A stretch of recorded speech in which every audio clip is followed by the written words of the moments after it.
Իմաստնություն Սողոմոնի 9 Աղոթք իմաստնություն ձեռք բերելու համար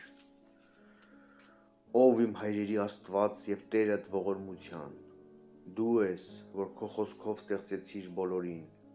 և քո իմաստնությամբ ձևավորեցիր մարդուն, որ տիրի քո ստեղծած արարածներին, սրբությամբ ու արդարությամբ կառավարի աշխարհը և ուղիղ հոգով դատ ու դատաստան անի, տուր ինձ քեզ գահակից իմաստնությունից և խոտան մի համարիր ինձ քո ծառաներից, արդարև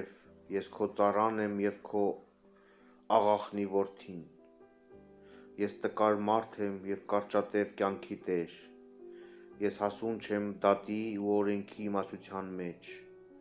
և եթե նույնիսկ որևէ մեկը կարող է կատարյալ լինել մարդու որդիների մեջ,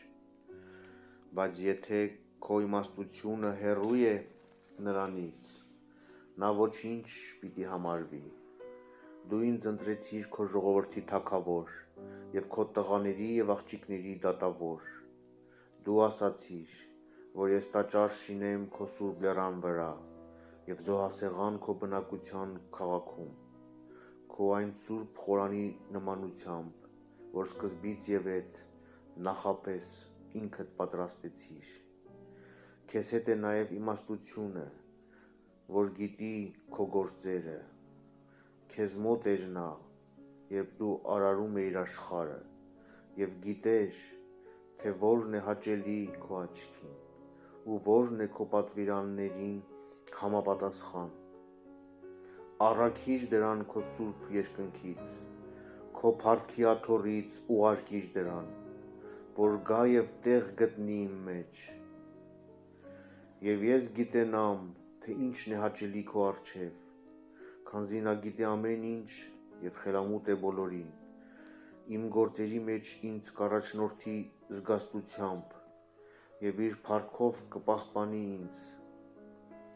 իմ գործերն ընդունելի կլինեն, ես արդարությամբ կդատեմ քո ժողովրդին և արժանի կլինեմ իմ հոր գահին, իմաստնությունը անհրաժեշտ է մարդուն, որ մարդը կարող է իմանալ Աստծու խորհուրդները և կամ ով կարող է խելամուտ լինել, թե ինչ է կամենում Տերը, քանզի մահկանացուների մտածումները անստույգ են, իսկ մեր գիտելիքները անհաստատ, եղծանելի մարմինը ծանրացնում է հոգին և հողեղեն այս հարկը բազմահոգ է դարձնում միտքը, ուստի մենք հազիվ ենք նկատում երկրային բաները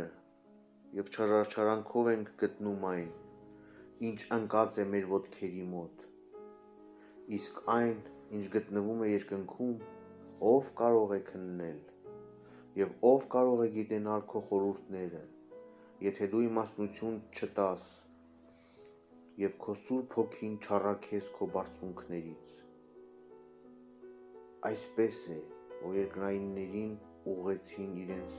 շավիղները, սովորեցին այն,